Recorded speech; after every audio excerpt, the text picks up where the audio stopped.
Now I'd like to introduce two ladies from Gilda's Club. I'm sure all of you remember Jean and Gilda were involved in this incredible organization. Gilda's Club of Westchester is in White Plains. They also cover our area. And Chris Speck and Marjorie Weinberg. Marjorie's Director of Major Gifts. Chris is Director of Clinical Partnerships. And she's going to just tell us a little bit about Gilda's Club before we show the movie. Come on up, ladies. Thank you very much. We're really delighted to be here. We want to thank the Avon Theater for showcasing Love Gilda, the documentary about Gilda Radner. I'm going to be really brief. I know you're anxious to see the film. I'm sure many of you are familiar with Gilda, that she was one of the original cast members of Saturday Night Live. Sadly, she developed ovarian cancer. During the time that she was being treated for ovarian cancer, she found an organization in California where her psychosocial needs were met, an organization that provided emotional and social support. And back in the day, that wasn't something that was very common. When she died, following her strong battle with ovarian cancer, Gene Wilder decided to honor her wish to have this welcoming community for people with cancer, and he started Gilda's Clubs in her honor. So the first Gilda's Club to be established was in New York City, and Westchester County was number 2. We opened in 2001. We serve all of Westchester County, Fairfield County, and Rockland County. Our mission is to provide welcoming support for anyone affected by cancer, any stage, any diagnosis, men, women, children, teens, families, and friends. We also provide support to anyone who's experienced a cancer-related loss. All of our services are free, and it's just something that's really needed in the community as a complement to medical care. In any given year, we serve between 3,000 and 4,000 people. We see people at the clubhouse, at our White Plains location, and also at our clinical partnerships throughout the county, Westchester County.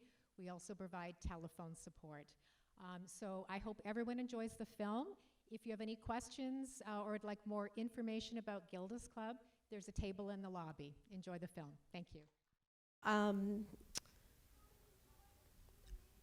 Oh, okay. So I started this film 4.5 years ago. I was doing volunteer videos for Gilda's Club, which I think maybe some of you know, which is a place for an organization with people with cancer that was founded after Gilda died. Oh, I can hear my echo of myself for some reason. Okay. After Gilda passed away, Gene Wilder and Gilda's friends opened up Gilda's Club in New York City, and I started doing the fundraising videos there. And Gilda's presence was very present, and many of the members had read her book, and they talked about her as if she was a friend. So that's sort of, I just thought her legacy was so unique and so important that that's how I started the film. And I did come, and I was very lucky, thanks to Gene's wife, Karen, I was able to spend a day with Gene a year before he passed away, and I can see why Gilda really loved him. So it's very nice to be here in Stamford. So I'm just going to open it up to questions, because no question's a bad question.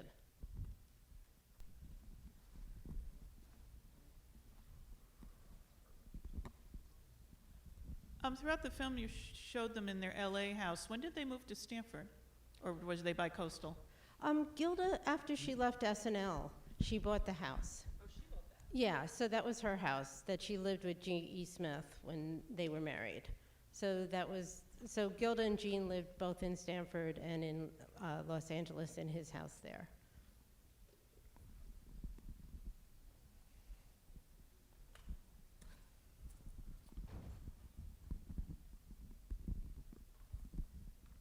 Now that you've completed this film, do you have an interest in doing a documentary on Gene's life? I hear there is one in the making. Otherwise, I can make one pretty easily. I've listened to every interview that Gene's ever done, and I've read all his books. So if somebody else doesn't do it, I would love to do that. Oh. No, Gilda never had children, and I think that's what her friends say was so heartbreaking, because she loved kids so much. And I think from what I heard, her best friend Judy adopted 2 children, So I think if Gilda was better, there might have been some hope of adopting. With all the Girls Club throughout the United States, what do you think she would say to see what has happened with? The Gilda's clubs? Yeah, the Gilda's Club. Her legacy has expanded at such a rate. Yeah, I mean, when Gilda was in Los Angeles, she went to the wellness community, which we touch on a little bit in the film. And from what some of her friends had told me, when she came back to Connecticut, she really missed to being around other people with cancer. And from what I heard, she even started her own little groups, like in her apartment. So I think she would be thrilled. Can you talk about Gilda's mother and the influence that she had in her life? We learned a little bit about her father. Yeah, I mean, it was a different era. So Gilda was born in the 40s. She was born to a very affluent family. And I think, is there an echo or is it just I'm hearing an echo? There's an echo. Okay. It's okay? Okay. Gilda was raised to marry a doctor or a lawyer. So I think she wasn't exactly what her mother expected. Her mother expected a very well-dressed, very manicured person, and I don't think Gilda was anything like that. I think she was very unique and different. And I think, as you see in the film, Gilda's weight really disturbed her mother, and she was put on diet pills when she was young. And, you know, relationships are complicated, especially mother and daughter. But so I also have letters that Gilda's mother kept. So they stayed in touch through the years, and Gilda's always joking, like she's saying, I hope you think I'm pretty in the film. Oh, here's a picture of me, I'm looking thin. So I think there was always that sort of relationship. But she did say in one of her audio tapes that her mother was her biggest supporter when she was sick. Her mother never thought anything was going to happen to her, so I think she appreciated that. Well, it opened in theaters throughout the country on the last Friday. So it's in 108 theaters this weekend. And it's also on demand, so tell your friends. And then it'll be on CNN in 2019. Yes, it seems as though the relationship with the nanny was also very important, maybe even more than the mother? Oh, definitely. From what Gilda's nanny came, I believe, right after Gilda's mother came out of the hospital. So she really raised Gilda, and she was a big part of her life, and they were really good friends, and Gilda created her. I think they had a unique relationship from what I saw. It wasn't nanny and child, it was like two unique kind of friends.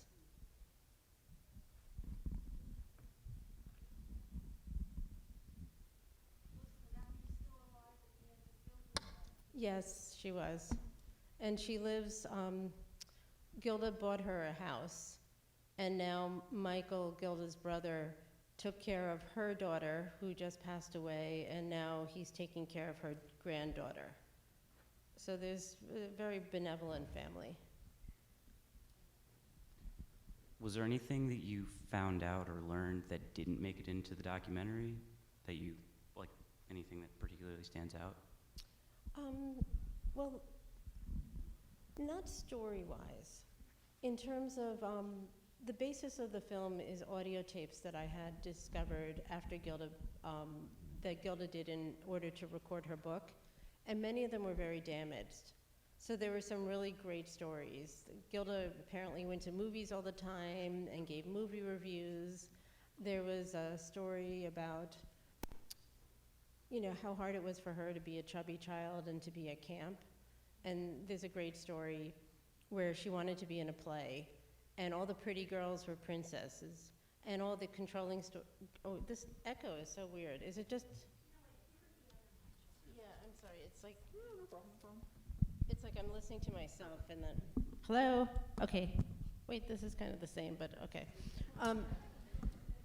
There was a story where Gilda was at camp, and she wanted to be in plays. And all the pretty girls would be the princesses, and all the controlling girls would be next to the princesses. And her, the fat girl, would be the servant. And she talked about crying in her cabin at night, and then finally realizing that she would never be pretty, but even though I think she's pretty, I think she's beautiful, but she could be funny. And that's like the best story, but the audio was really, really bad. So that was something that we had to lose. And there were some great stories from college that we lost in order to keep the time period.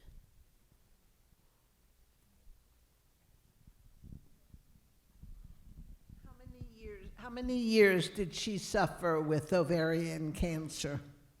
You know, I believe it was about 2.5 years, 2.5, 3 years. So I think she was diagnosed in the end of 86 and died in 89. I could be wrong with that, either the end of 86 or beginning of 87.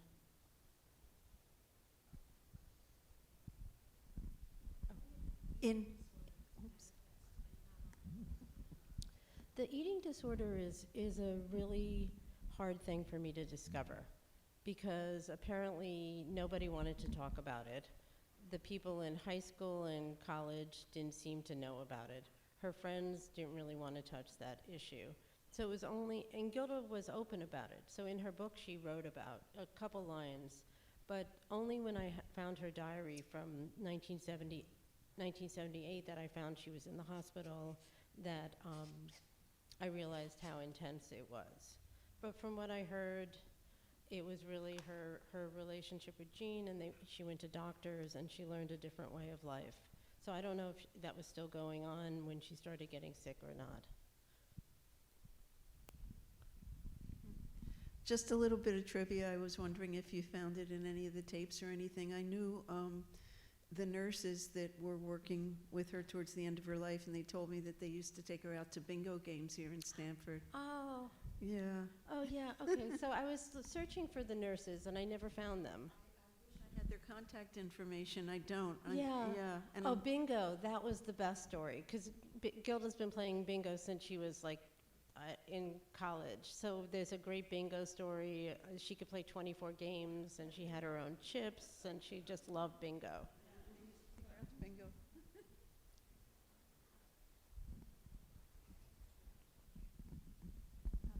You mentioned that she did not graduate from college. Why didn't she? She met this guy. Oh. So she was in college during that time she was sick. Is that what she said? No, she met a guy. So Gilda was in college, and I think she was on the extended program anyway. Oh, I see. It seemed like she kind of changed majors and dropped out and came back. But she was about to graduate, but then she met a guy and she moved to Canada with him and didn't graduate. Had her majors always been in drama? No, it was something oral.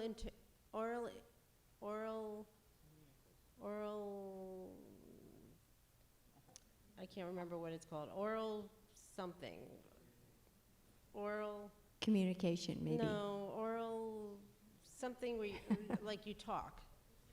No, like oral something. Oratory? No, oral, like an oratory kind of thing. I don't know.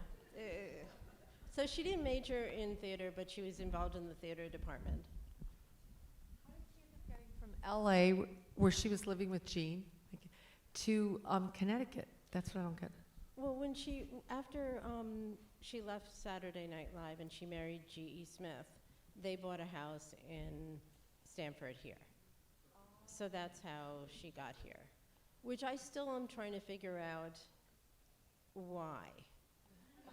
Not why, but in the sense of it's a big move to go from the Dakota to Stamford, and I think she just wanted an easier life, and she must have at some point come here, had a friend in Connecticut. Something must have happened to make her find out about here. So that's where I never found that part out. Yeah, but no, he was here too. So they went back and forth.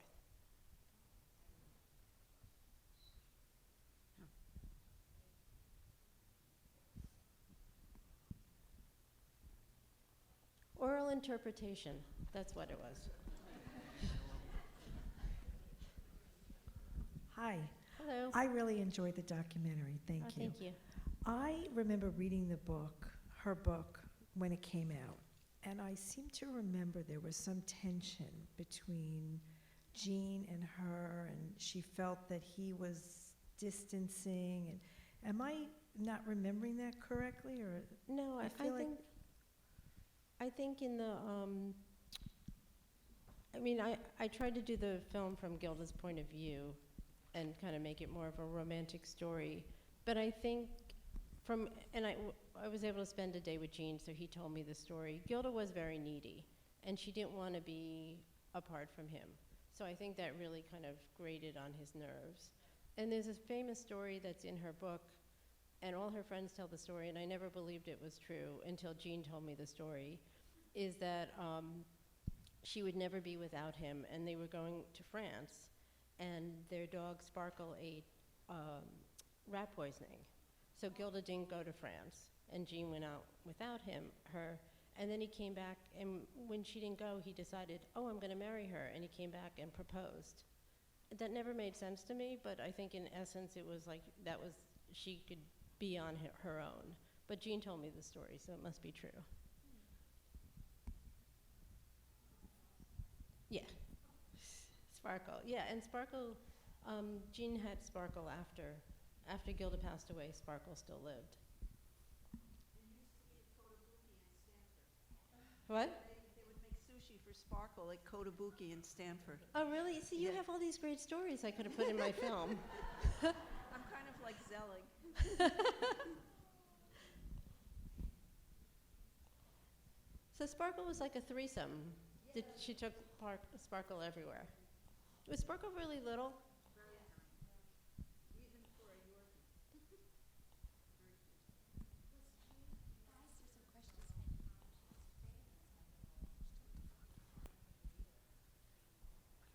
I always say that Gilda loved Jean, and he was the love of her life from my point of view.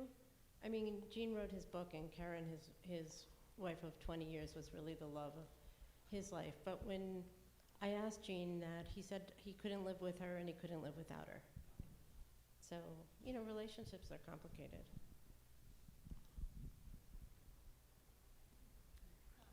I grew up with Sparkle, kind of.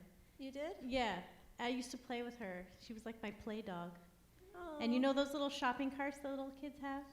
Yeah. I used to put her in my shopping cart and dress her up. And she loved it. She was not very nice, but she was nice to me. And I wanted to thank you for making the film because it really brought me back and you really represented her. And she brought so much joy into my life and made me such a funny person that I don't think I would have been without knowing her. And you really made me remember her. Oh, thank you so much. Oh, thank you. See, I'm getting all these good stories. I always thought Sparkle was really sweet. Jean would say, you have to put your finger out like this. Remember that? And you had to put it right in front of her mouth in order for her to lick it. And she always had a little bow in her hair after she got groomed. And she's buried on his property. Oh, I don't know if you know that, yeah. Oh, no, I didn't know. Yeah, he tells me he goes out there and sprinkles it. Well, he used to tell me that. Oh. With himself. Oh, yeah, he wrote some little story that I found where he said he used to take Sparkle over so she could pee on Gilda's grave. Yeah, and then he did that to Sparkle. Yeah, so it's like...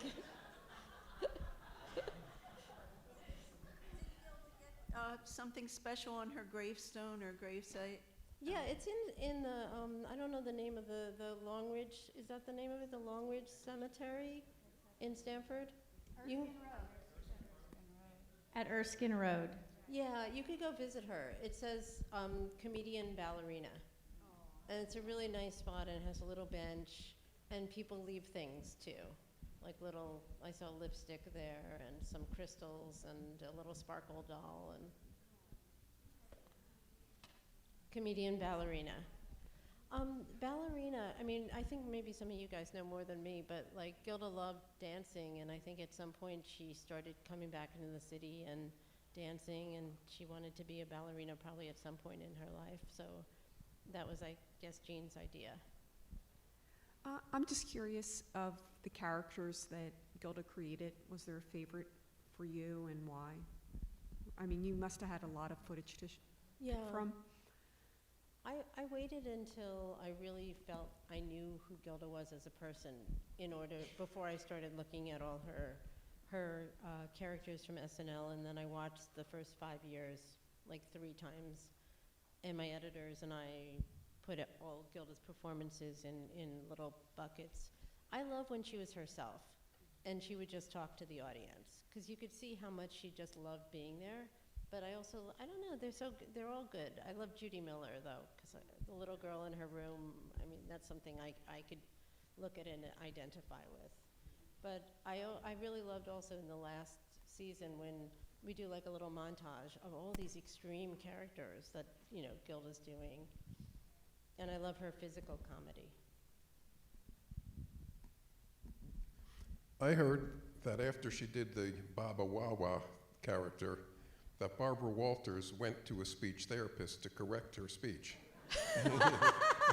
And her later work is entirely different voice than her earlier work.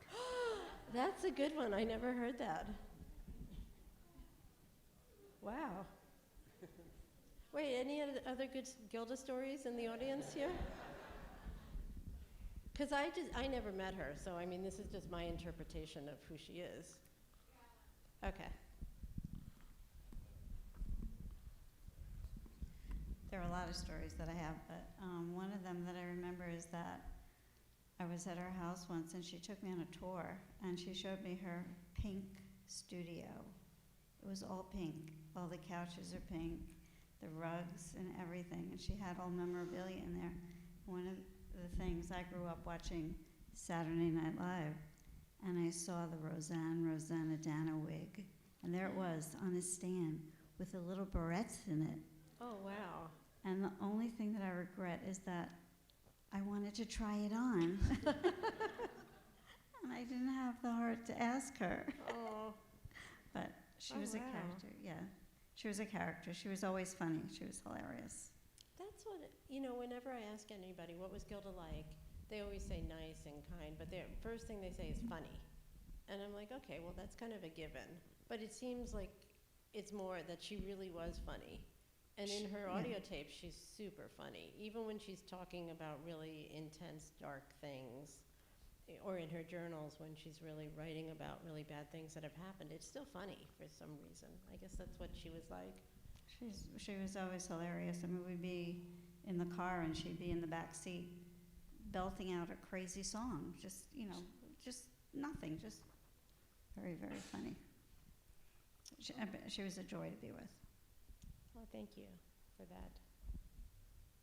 I should have done a town hall here. I did come up here a couple times, and one of Gilda's neighbors, who I hope are here, were really generous to talk to me on the phone, and then I talked to some people who remembered her. But I was searching for people who knew her for part 2.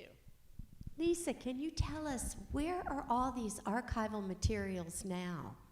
Well, they're in a undisclosed location, but Michael and I are talking about what we're going to do with them, and we're looking at the Comedy Museum in Jamestown. We haven't talked to them yet, but that seems like a good place to, and they've been collecting, I don't know that much about it, but they just opened and they've been collecting articles from different estates, and that seems like a good place for it. Yeah. Yeah. Yeah, and it was the Lucy Desi Center, but now it's the National Comedy Center, and they just had a big opening, and all these big comedians were there, and New York State is trying to make it like a location to go to. So it's worth us checking it out, I think.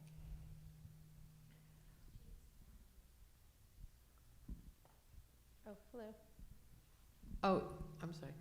Did Gilda, did she maintain her friendships with the SNL family? Because I always think of the SNL cast in the 70s as a family, and they were tight. Did they maintain the friendships when she went off into her movie career? I don't really think so until, I think there were people that she checked in and out of with, and then when she would come to New York, or maybe when her and Jean were a little apart from each other. But from what I've heard from the people I've interviewed, Alan and Robin Zweibel, I think she stayed in touch with most of the time. But I think she reconnected when she got sick.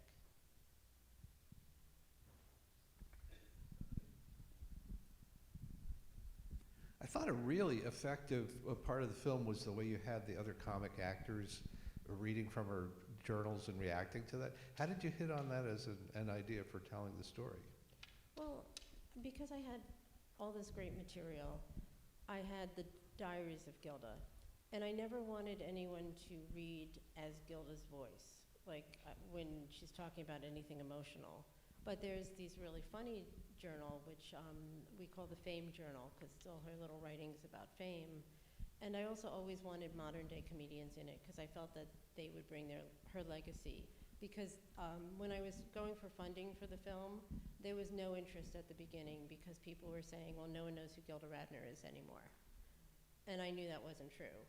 From both Gilda's Club and both, you go online and you put like best female comedians of all time or best SNL characters. So I thought that would be a fun thing if they read her diaries. I didn't know how it was going to work. So the first interview was with Amy Poehler. And I just didn't know how it was going to work. And you don't really want to have actors look at lines beforehand. So my producer said, well, why don't you take out the book and start reading to Amy? So I took out the book, and Amy's like, is that Gilda's? And I was like, and she just went to grab it, and then she's like mumbling, and I was like, could you say things out loud? And it just kind of happened that way with everybody. Oh, up here? I was just curious, the tapes that were recorded, was that during the time of her remission? And also, was the goal that she had in mind to release them as, to accompany her book, like an audiobook? No, they were the original audio sources that wound up only using a little bit was in preparation to write her book. So the way she wrote her book is she would record to herself in a cassette. She also met somebody and sat in a cafe with them over periods of years. So those were never meant to be to the public, but they were the source materials for the book. So she would have those transcribed, and then that's the basis of the book. And then she did go on to make an audiobook from the book.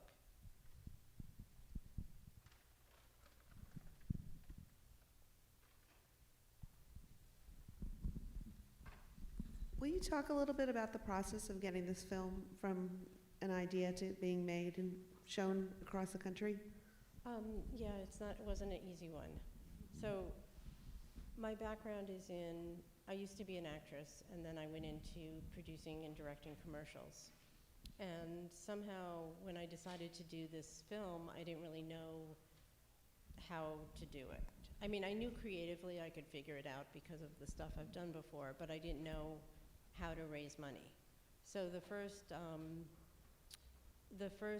year of the film, I would work on a commercial and then take 3 months off and then film somebody and kind of do that myself. And then I did an Indiegogo campaign, and I raised $55,000 because there's lots of Gilda fans out there.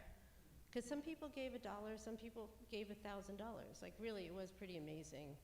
And I had the support of Gilda's brother, Michael. So he really was a big donor to the film, as was some of her friends and other family members. And I just kept going and shooting and getting new people, and finally, when I got the modern day comedians on board, I had shot everything, and I had a really good trailer, and I participated in something called a deal maker program at Hot Docs. So there's a lot of resources for filmmakers of getting into, you just have to get into them. You apply to labs and you get into them. So I got into this program, and that's where I met CNN Films. and they gave me all the resources for post-production on the film. And then it opened, it was the opening night film at Tribeca, which was pretty exciting. And Tina Fey introduced the film. And then we went to film festivals, and then it came out this Friday, and then I'm here today. So that's kind of the process. But it was four and a half, the last 2 years were pretty tough. And what else? Editing on this film was pretty much a 2-year process. And the last 8 months of the production was pretty 7 days a week, like 12 hours a day. And so it was pretty, archival films are pretty intense to make. I was just curious, are any proceeds or any proceeds or anything like that going to Gilda's Club, or is there anything to benefit Gilda's Club from the documentary? That was marvelous, by the way. Thank you. Oh, thank you. We've been doing screenings for Gilda's Clubs and the cancer support community since the film opened. And hopefully this will be a bigger thing. And then when we're part of, when the film goes on CNN, hopefully that will help out. Proceeds to a documentary is really not like proceeds to anything. So that's like, it's really what I hope is the word of mouth. And I tell my story of where the film came from. And all the members, we did a screening in New York City on Sunday with the members, and it was really pretty dramatic and crazy and wonderful. And they felt so proud to be part of Gilda's legacy. And it was so nice to see. So there's little things like that. Well, we look forward to seeing you at the Academy Awards for Best Documentary. Oh, thank you. I wanted to ask you, I noticed Bill Murray and Jane Curtin were not part of this. Is there a reason for that? Did you speak with them? Yeah, I mean, Jane, we tried twice and she just said no. And then we heard from somebody that the reason she didn't do it is that she loved Gilda and she's a very private person. So I really respected that. With Bill Murray, we're never able to get him. Obviously, he was like somebody we really, really wanted. And he has this 1-800 number that you can call. And I would call all the time, and I would be like, all you have to do is show up at the spot, tell one story, whatever story, but we never got him. But also, I've heard he's very private, and in some ways. Otherwise, he shows up at people's parties. And I'm like, someday he's gonna be sitting in the audience. But thank you for that. If you know any Academy Award members.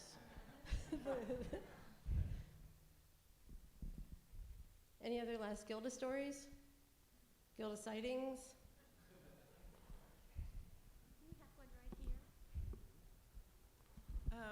Back in the 80s, I worked at Simon & Schuster when she wrote their Rosanna, Dana, Hey, Get Back to Work book. Oh, yeah. And she and Ellen Zweibel would come up to the office, and she always had Sparkle. She brought Sparkle to all the meetings, the editorial meetings. But the thing that I remember is that the publicist had booked her on this hot new radio show in New York that nobody really knew about, but it was getting good buzz. And it turned out it was the beginning of Howard Stern. And she went there not knowing anything, and he destroyed her. I mean, really just destroyed her. Did he? It was horrible. And her reaction was that she wasn't, I think she cried. Yeah. And it wasn't that she was mad, she was sad that anyone would be deliberately cruel. I think it was so out of her ken. And I think the publicist got fired. But yeah, I just remember that her reaction was just so perplexed. You know, why would anyone do that to another soul? So. Well, that seems like so the Gilda that I imagined, that she was just such a good person. Like innocent in some way. Innocent, is it? Or just goodness? Yeah. Ratings. Just ratings. What? Ratings, Howard Ratings? Stern. Well. Oh, and to just, by the way, to speak on what you said about her being very, very funny, and everyone saying that, obviously, comedian. But people I know, my wife, everyone that I know that's truly hilarious, all have terrible pasts. Something really bad happened to them. And a lot of people use comedy as a way to cope, as a way to, like you were saying, even when she was writing about terrible things, there's an edge of comedy because that's the way you lighten, that's the way you bring it out, that's the way you allow yourself to even talk about it, you laugh. And I think that's such a powerful way of dealing with things. It's a powerful way of connecting with others, and I think it's self-evident, you know. Yeah, that's I have a big appreciation for comedians after doing this, and also what I found, especially with all the people that I interviewed, they were highly intelligent. Always. Like highly, and Gilda too was highly intelligent. I mean, I didn't really bring that out in the book. In the film, I couldn't really figure out a way to, but she was so well read and had such an insight into things. And I think that's also the comic mind could see. It's hard to be smart. It's hard to be funny if you're not smart, I think. Yeah. Yeah. Can we all give Lisa a big round of applause and thank you? Oh, thank you. Thank you all. Thank you so much.